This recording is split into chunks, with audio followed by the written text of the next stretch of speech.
Hello, everybody. This is Katina Morrison, and this is the Inflamed Sisters Thriving Podcast.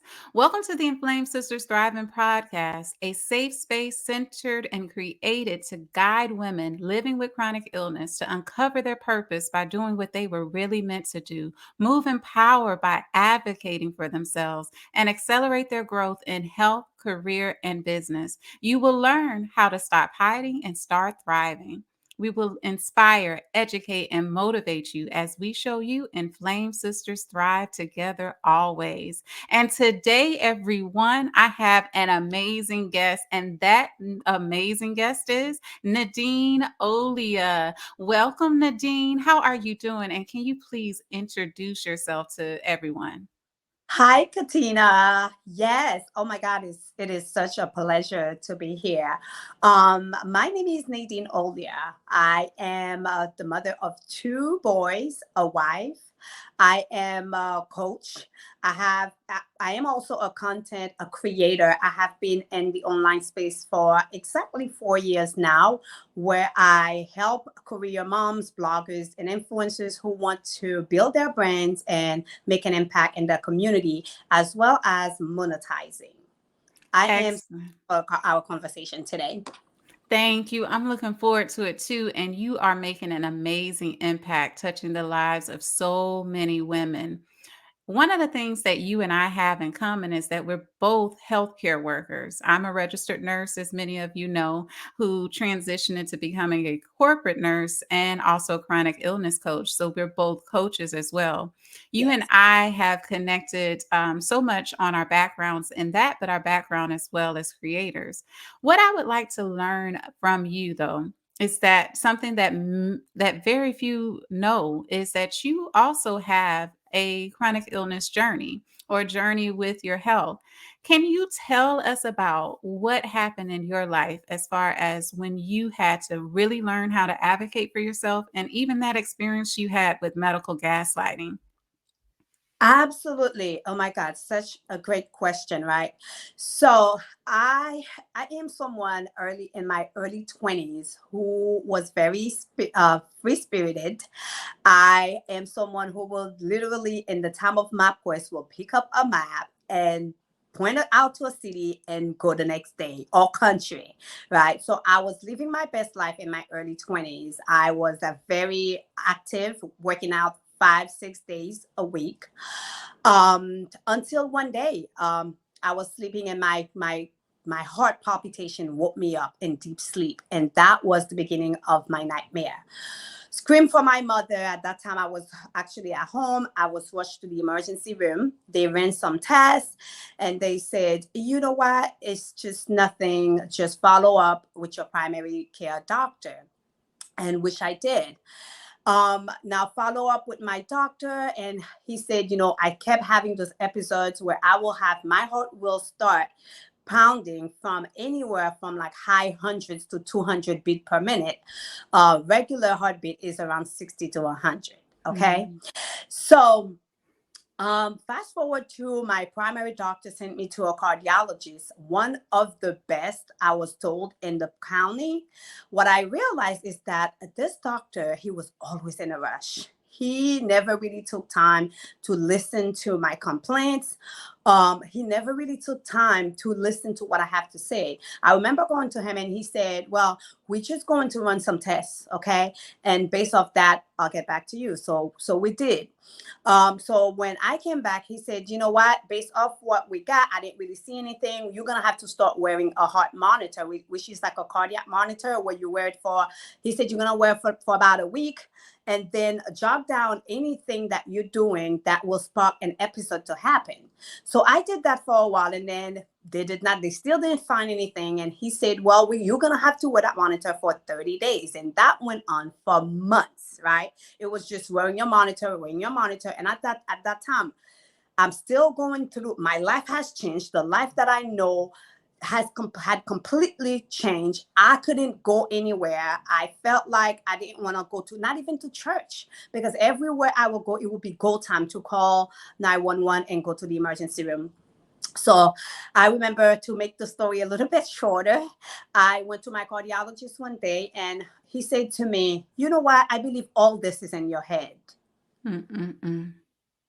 I said We've to him, heard that. Many of us chronic illness warriors have heard that, and that's what we call medical gaslighting. And so, what happened after that? I didn't even know the term for it. But at that time, he said that. I stood there and I looked at him and I said, and I was having the worst moment, right? And I said to him, I don't believe this is all in my head, okay?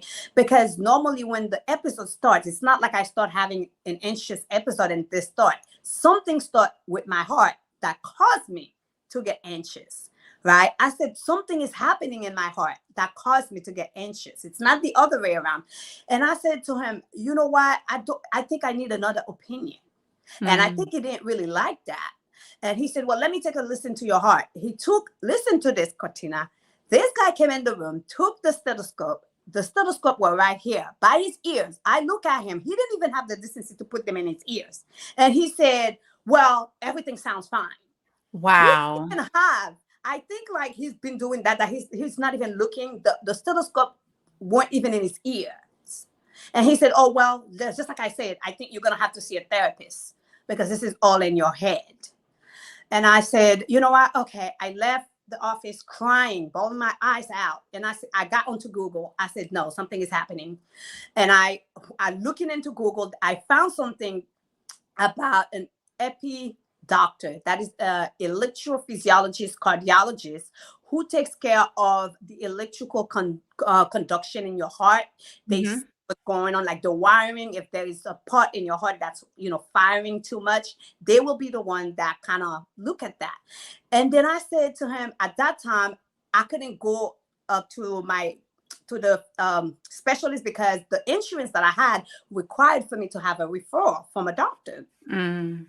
So went back to my primary doctor, my primary care doctor, and I said to him, I think I need to see someone else because now my cardiologist, one thing I forgot to mention, he was telling me not only you need a therapist, I think that all this is happening because you're having some kind of thing, some arrhythmias, which is irregular thing. You may need a pacemaker. See, Now, this is what I needed to know is the fact that you didn't have, first of all, he told you it was a mental health condition, that it yes, was in your head. But yes, now he tells you this mental health condition is actually an arrhythmia. That's yes, when there is something that is not normal about how the heart rhythm is going. So he's right, telling you now that it's in your head, but there is an arrhythmia. right, But so now you need a pacemaker for something that doesn't exist. yes. So you went and got that second opinion, right? Absolutely. I said, absolutely. I said, okay, I got you now because you don't know what you're talking about. Because from a therapist to now, you want me to have a heart surgery to have a pacemaker? No, This sir. amazing company connects my passion with my purpose as I serve the chronic illness community. DrugView helps patients with autoimmune diseases gain full control of their health journey. For free, they consolidate your medical records to a streamlined portal, match you to clinical trials, and identify better treatment options for you. They help patients with autoimmune diseases gain control of their health journey by, as I mentioned, for free, giving you a secure platform with all of your medical records in one place, a tool that matches you to clinical trials based on your unique health history, and even more. A community where you can discover outcomes and side effects of medications and have discussions, interact with patients with similar health histories and diagnoses just like you. In order to access these amazing benefits for free, select the link that is associated with this wonderful company, with this podcast episode. So went and I found this doctor. And then when I went to him and I said to him, I am not a specialist at this, but I do know my body. I know there is something that is happening that is not okay. And it's not in my head. I want somebody to take their time to really look at it. Katina, this was the first time I really have a doctor sit down and listen to me. Mm. And he said to me, you know what we're going to do? We're going to do some cardiac exercise. I'm going to run some tests and then we'll take it from there.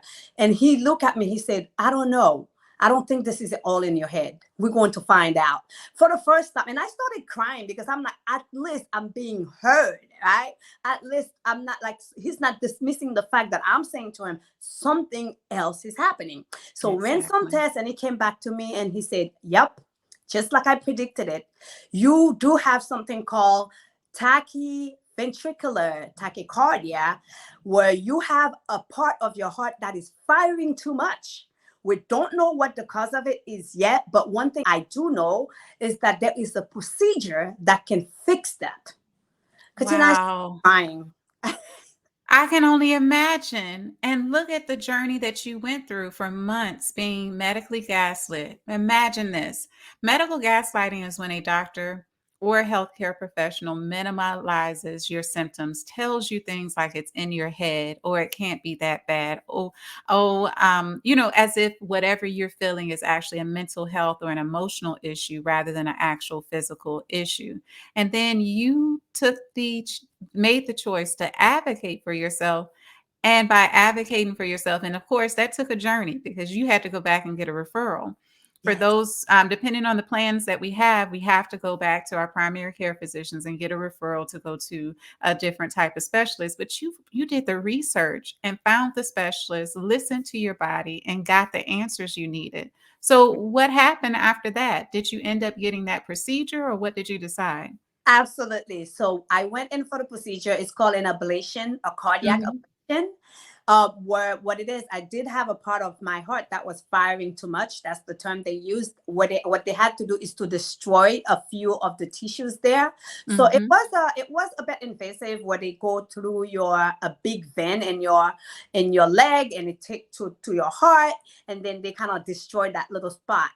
And that was firing too much, and the doctor told me, even after this, give yourself a little time. You may still experience some episodes, but I guarantee you this will be fixed. And now, even though after I was still having a few episodes, they weren't the same. And this time I had hope because I went to this procedure knowing that, hey, give myself some time. And it's been over a decade. I have not stepped my foot not in one emergency room. I have not one episode. I have been completely healed.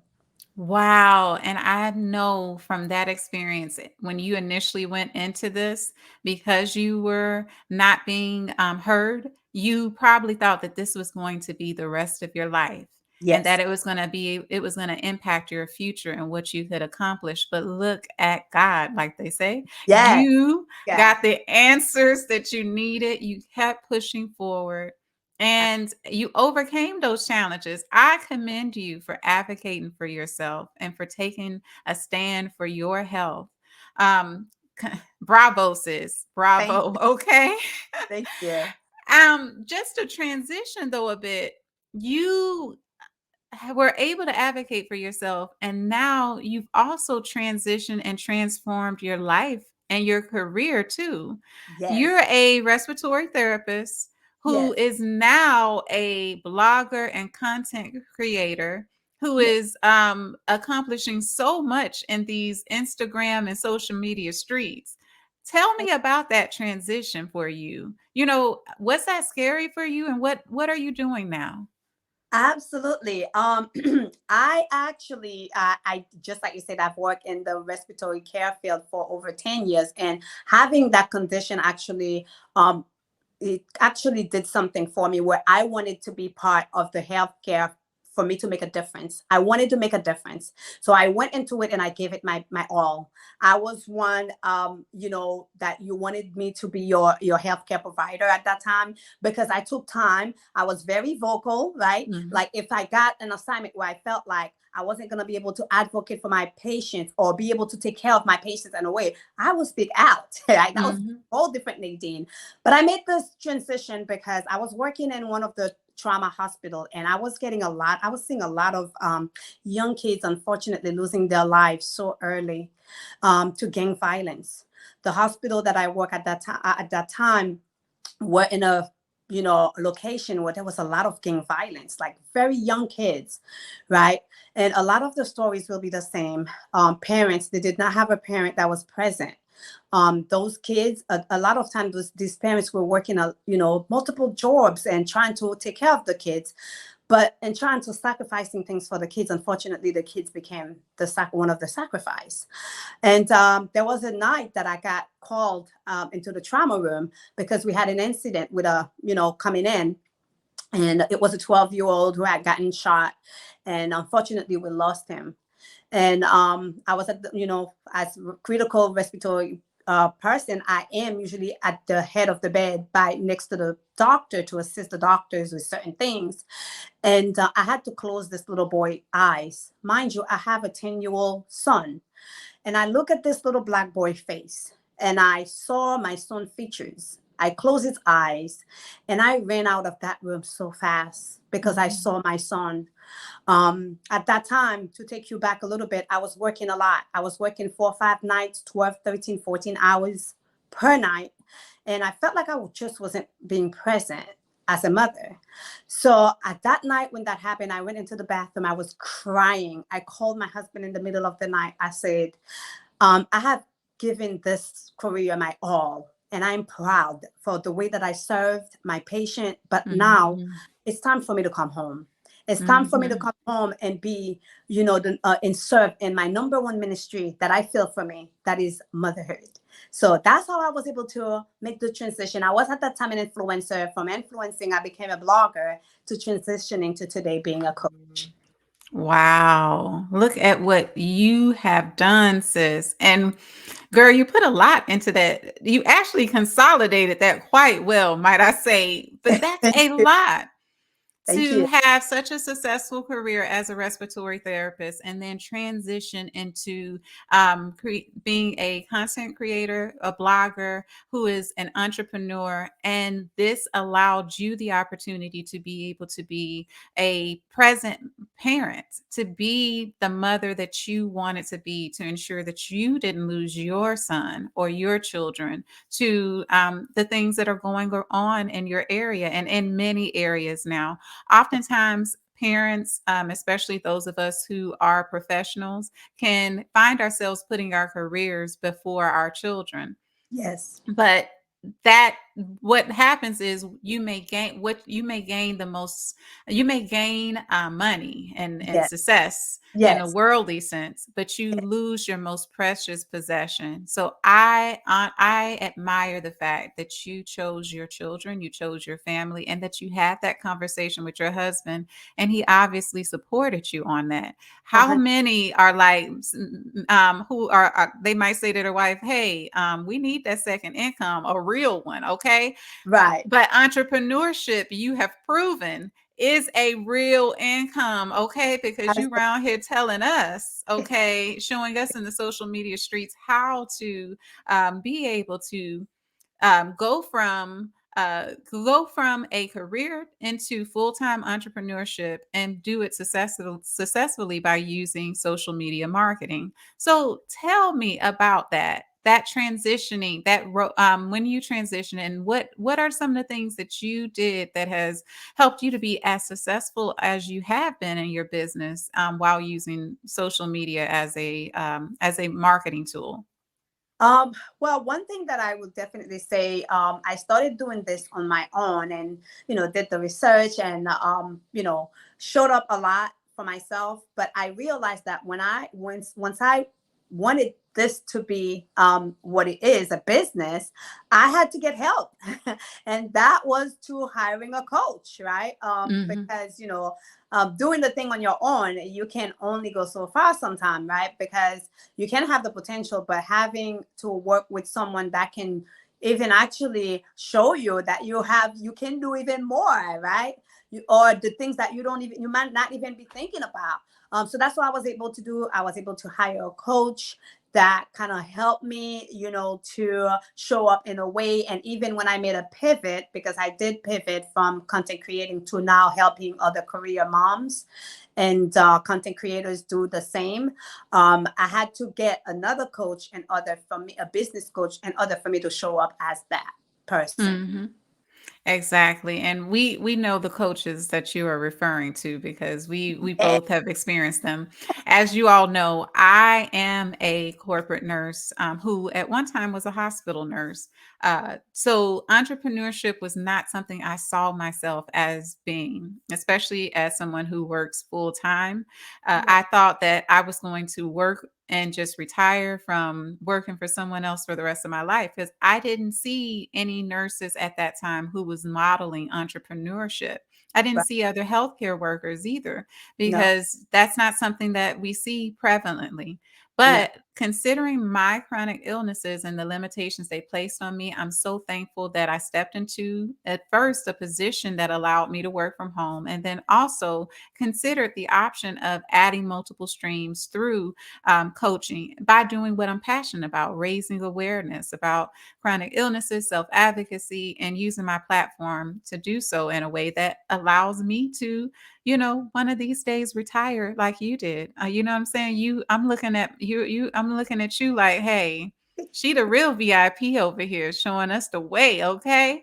So I appreciate all that you do to inspire your communities and to educate us. And those coaches, if you didn't know, is if you haven't heard of Natalie Taylor and Janelle B. Stewart, yes, I'm giving y'all a shout Yeah. out right here on the Well Inflamed deserved. Sisters Thriving. Okay, me and Nadine is shouting y'all out. Okay, Janelle B. Stewart and Natalie Taylor will get you together in very different ways, but in the same way, get you right to the success you need to be at.